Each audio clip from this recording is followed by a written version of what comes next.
있잖아요. 오늘 혹시 이런 순간 있으셨나요? 점심자리에서 누군가가 자기 연봉 이야기를 꺼내는데 딱히 물어보지도 않았는데 먼저 꺼내는 거예요.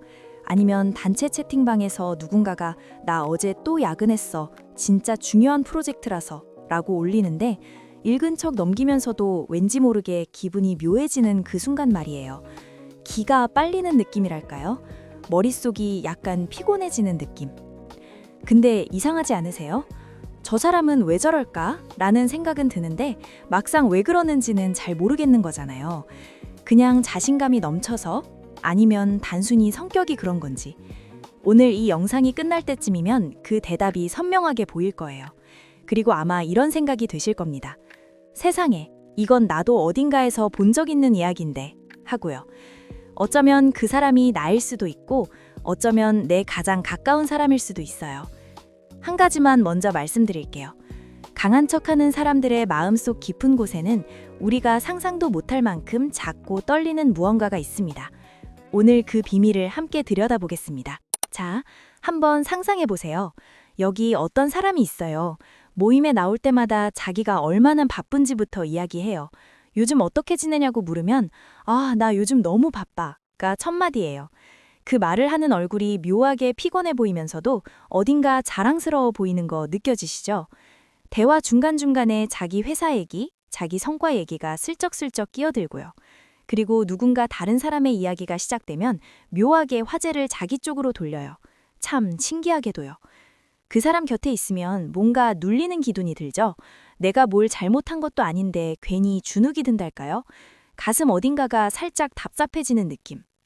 집에 돌아오는 버스 안에서 괜히 그 사람 생각이 나고 내가 왜 그 자리에서 아무 말도 못했지? 하는 찜찜함이 남기도 해요. 그런데 말이에요. 그 사람이 집에 혼자 돌아갔을 때를 한번 상상해 보세요. 모임 자리에서 그렇게 당당하고 자신만만하던 그 사람이 늦은 밤 혼자 이불을 덮으면서 무슨 생각을 할까요? 오늘 내가 충분히 괜찮아 보였을까? 다들 나를 어떻게 봤을까? 혹시 무시한 건 아닐까? 이 장면이 잘 그려지시나요? 낮에는 그 누구보다 당당하게 자기 자랑을 늘어놓던 사람이 밤에는 아주 조용히 혼자서 불안에 떨고 있는 거예요. 그 사람의 스마트폰 화면에는 오늘 자기가 올린 게시물 밑에 좋아요 숫자가 몇 개인지 확인하고 또 확인하는 손가락이 있을 수도 있어요. 이게 오늘 이야기의 핵심입니다. 강한 척하는 사람들의 겉모습과 속마음 사이에는 엄청난 거리가 있어요. 마치 화려하게 치장된 가게 쇼윈도 안쪽이 사실은 텅 비어 있는 것처럼요. 밖에서 보면 정말 근사해 보이는데 문을 열고 들어가면 아무것도 없는 그 느낌. 그들의 자신감도 어떻게 보면 그런 쇼윈도 같은 거예요. 환하게 불은 켜져 있는데 그 안이 비어 있는 진열장. 심리학에서는 이런 현상을 보상이라고 부릅니다. 심리학의 거장 알프레드 아들러가 이런 말을 했어요. 인간은 누구나 열등감을 가지고 있으며 이를 극복하기 위해 우월성을 추구한다. 라고요. 쉽게 말하면 이래요. 내 안에 뭔가 부족하다는 느낌이 있을 때 그걸 다른 방식으로 채우려고 한다는 거예요. 비유를 들어볼게요. 시험을 망친 날 집에 오는 길에 갑자기 아이스크림이 엄청나게 먹고 싶어진 적 있지 않으세요? 기분이 안 좋으니까 뭔가로 채우려는 거잖아요. 보상이 그런 거예요. 단 강한 척하는 사람들은 아이스크림 대신 타인의 인정과 시선으로 그 빈자리를 채우려 하는 거죠. 내 안에서 충분히 가치 있다는 느낌이 안 드니까 밖에서 확인을 받으려는 거예요. 나 이 정도야. 나 이만큼 대단해. 라는 말을 반복해야만 간신히 안심이 되는 거죠. 마치 바닥에 구멍이 뚫린 양동이에 계속 물을 붓는 것처럼요. 아무리 부어도 차지 않아요. 그래서 그들은 계속해서 더 많은 인정을, 더 큰 무대를, 더 화려한 성과를 쫓을 수밖에 없어요. 그 끝이 없는 거예요. 그런데 여기서 더 슬픈 게 있어요. 그들은 그걸 스스로도 몰라요.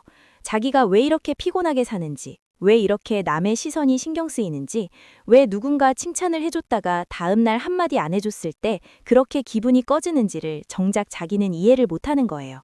그냥 원래 나는 이런 사람인가 보다 하고 살아가는 거죠. 그리고 또 한 가지 아주 중요한 이야기를 드려야 할 것 같아요. 우리 뇌에는 마음 복사기라고 부를 수 있는 신경세포가 있어요. 거울 신경세포라는 건데요. 이름 자체는 어렵지만 기능은 간단해요. 남의 감정을 내 것처럼 복사해버리는 거예요.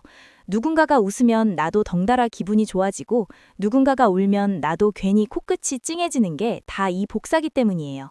영화관에서 주인공이 죽는 장면에 나도 모르게 눈물이 나오는 것도 이 복사기가 일하는 거예요. 근데 강한 척하는 사람 옆에 있으면 왜 그렇게 기가 빨리는 느낌이 드는지 아세요? 그 사람 안에 있는 긴장감과 불안감이 마음 복사기를 통해 나한테도 그대로 전달되는 거거든요. 그 사람이 겉으로는 당당하게 굴어도 속에서는 엄청나게 초조한 신호를 보내고 있는 거예요. 그리고 내 뇌가 그걸 고스란히 받아버리는 거죠. 기가 빨린다는 느낌. 그게 착각이 아니에요. 진짜로 뭔가를 받아내고 있는 겁니다. 한 발 더 나아가서 심리학에서는 이걸 투사라는 개념과도 연결해요. 자기 안에 있는 약함과 열등감을 인정하고 싶지 않을 때 그 감정을 남에게 덮어씌우는 거예요. 자기가 사실은 불안한데 그걸 인정하는 대신 저 사람이 약해 보여, 저 사람이 문제야 라고 바깥을 향해 쏘는 거죠. 마치 자기 방이 더러운데 창문을 닫아버리고 환기를 안 하는 것처럼요. 냄새는 안으로 쌓이는데 그걸 외면하는 거예요. 그래서 그들이 나를 묘하게 깎아내릴 때 그건 진짜 나를 향한 말이 아니에요. 자기 안에 있는 불안을 나한테 던지고 있는 거예요. 그걸 알면 조금 달리 보여요. 자, 그러면 도대체 왜 이런 사람이 만들어지는 걸까요? 여기서 아주 중요한 이야기를 해야 해요. 솔직히 말씀드리면 이건 그 사람의 잘못이 아닌 경우가 많아요. 어린 아이를 한번 상상해 보세요. 5살짜리 아이가 있어요. 이 아이가 그냥 있을 때는 별다른 반응이 없다가 뭔가를 잘 해냈을 때, 그림을 그려서 가져갔을 때, 발표를 잘했을 때, 1등을 해왔을 때 눈이 반짝이는 어른들의 시선을 받는 거예요. 울면 왜 울어? 남자는 강해야 해. 라고 듣고요. 실수하면 그러면 안 되지. 라고 듣는 거죠. 이 아이의 뇌 속에는 하나의 공식이 새겨집니다. 강해야 사랑받는다. 잘해야 인정받는다. 약하면 외면당한다. 심리학에서는 이걸 조건부 사랑이라고 불러요. 있는 그대로의 나를 사랑해주는 게 아니라 어떤 조건을 갖춰야만 사랑받을 수 있다는 걸 반복적으로 경험하는 거예요. 이런 환경에서 자란 아이는 커서도 마음속에 하나의 질문을 안고 살아요. 나 지금 이대로도 괜찮은 사람인가? 어른이 된 이후에도 그 공식은 지워지지 않아요. 그래서 모임에 나가면 자기가 얼마나 잘 나가는지를 증명해야 하고 약한 모습은 절대 보여줄 수 없고 누군가 자기보다 더 주목받으면 묘하게 불편해지는 거예요. 비유하자면 이래요. 어릴 때 어떤 특정 자세로 오랫동안 있다 보면 몸이 그 자세에 굳어버리는 것처럼요. 오랫동안 고개를 숙이고 일하다 보면 거북목이 생기잖아요. 그걸 고치려면 꽤 오랜 시간과 노력이 필요하죠. 강한 척하는 것도 어떻게 보면 아주 오랫동안 유지해온 자세인 거예요. 바꾸면 아프고 그냥 계속 그 자세로 있는 게 차라리 편한 거죠. 그러니 함부로 이상하다고 보기 전에 그 자세가 만들어진 과정을 먼저 봐야 해요. 그리고 또 하나, 우리가 살고 있는 이 세상이 그들을 더 그렇게 만들기도 해요. 스마트폰을 열면 남들의 가장 빛나는 순간들이 쏟아져잖아요. 여행 사진, 승진 소식, 예쁜 카페, 근사한 저녁 식사.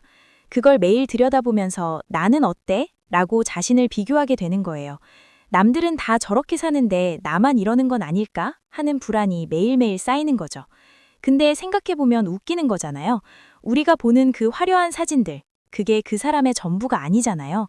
그 근사한 저녁 사진 찍기 직전에 사실은 엄청 피곤한 몸으로 겨우 나온 걸 수도 있고 그 승진 소식 뒤에는 몇 달째 잠을 못 자고 버텨온 시간들이 있을 수도 있어요.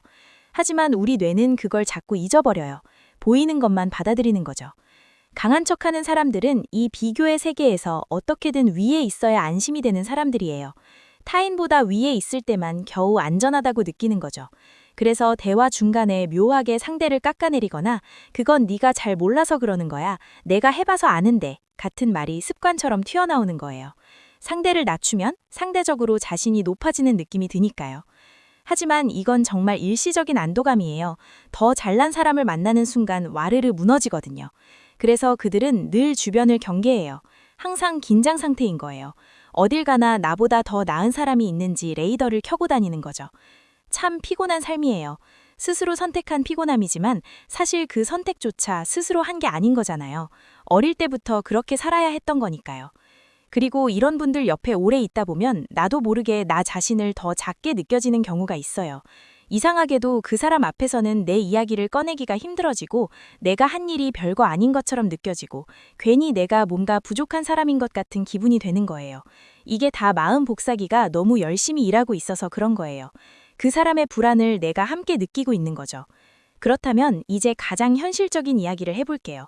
이런 사람이 내 주변에 있을 때 도대체 어떻게 해야 할까요? 안테나 조절법이라고 생각해 보세요. 우리는 라디오처럼 주변의 신호를 받는 안테나를 가지고 있어요. 근데 그 안테나의 전원을 내가 조절할 수 있어야 해요.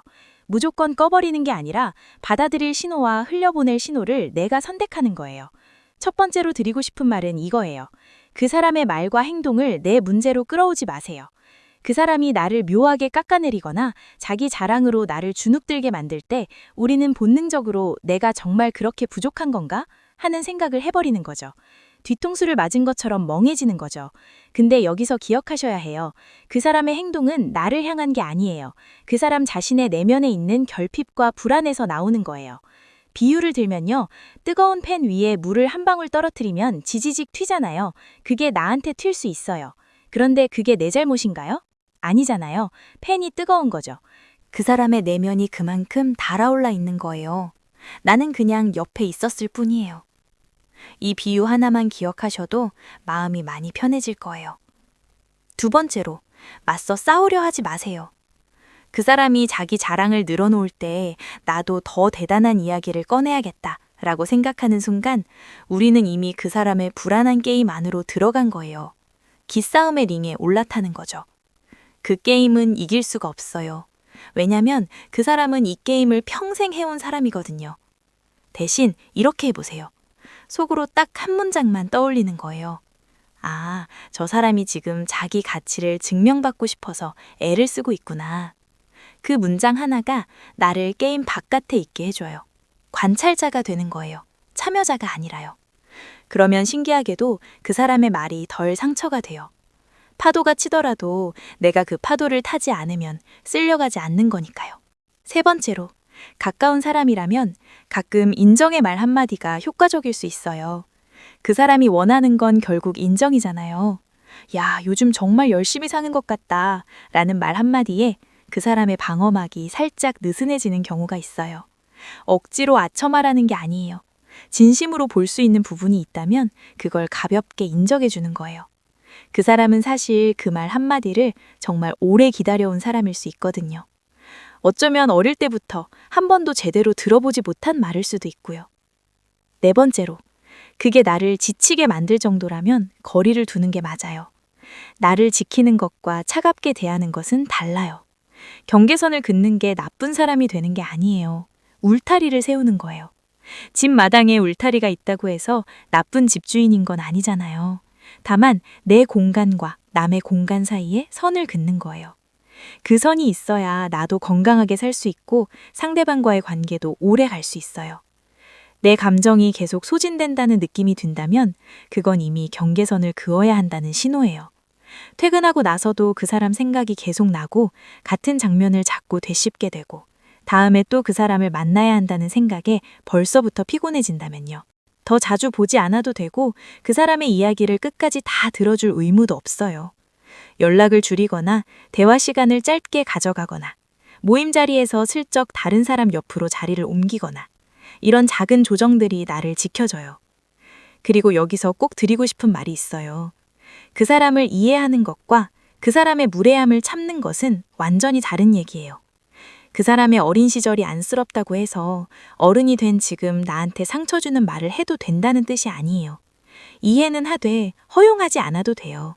그 두 가지는 얼마든지 동시에 가능해요. 이야기를 마무리하면서 한 가지만 더 말씀드리고 싶어요.